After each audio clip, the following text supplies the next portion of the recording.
আসসালামু আলাইকুম। অনেকে একটা বিষয় জানেন না যে মেইল অ্যাড্রেস কিভাবে কপি করে দিতে হয়। মেইল অ্যাড্রেস লিখার সময় আপনারা কোনো কিছু ভুল করেন যার ফলে আপনার কাছে মেইল আসে না বা কোনো ওয়েবসাইটে সঠিকভাবে রেজিস্ট্রেশন করতে পারেন না।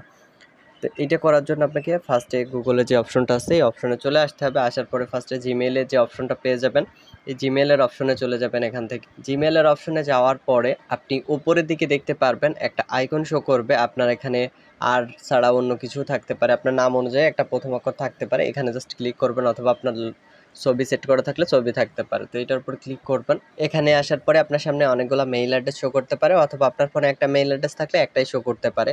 শো করার পরে আপনি এখানে দেখতে পাচ্ছেন আপনার উপরে যে মেইল অ্যাড্রেসটা শো করতেছে এটি সম্পূর্ণ দেখে নেবেন। দেখার পরে আপনি নিচের দিকে দেখতে পাচ্ছেন গুগল অ্যাকাউন্ট নামের একটা অপশন আছে। এই অপশনের উপরে ক্লিক করবেন। এই অপশনে যখন ক্লিক করবেন তখন আপনাকে এরকম একটা পেজে নিয়ে চলে আসবে। এই পেজে আসার পরে এখান থেকে আপনি দেখতে পাচ্ছেন পার্সোনাল ইনফো নামে একটা অপশন আছে। পার্সোনাল ইনফোতে ক্লিক করার পরে আপনাকে এমন একটা পেজে নিয়ে চলে আসবে। এখান থেকে আপনি স্ক্রল ডাউন করে নিচের দিকে যাবেন। স্ক্রল ডাউন করে নিচের দিকে আসার পরে আপনাকে এরকম একটা পেজে নিয়ে চলে আসবে। এই পেজে আসার পরে এখন আপনি আপনার যে মেইল অ্যাড্রেসটা এখানে দেখতে পারবেন, এই মেইল অ্যাড্রেসের উপর একটা ক্লিক করবেন। মেইল অ্যাড্রেসের উপরে ক্লিক করার পরে আপনাকে এরকম একটা পেজে নিয়ে চলে আসবে। এখানে আপনি আপনার মেইল অ্যাড্রেসটা দেখতে পারবেন। এই মেইল অ্যাড্রেসটা আপনি এখান থেকে কপি করবেন। কপি করার জন্য এই মেইল অ্যাড্রেসের উপরে ক্লিক করে ধরবেন। ক্লিক করে ধরলে সম্পূর্ণ মেইল অ্যাড্রেসটা সিলেক্ট হয়ে যাবে এবং এখানে দেখবেন কপি অপশন শো করবে। এখান থেকে আপনি মেইল অ্যাড্রেসটা কপি করে নেবেন।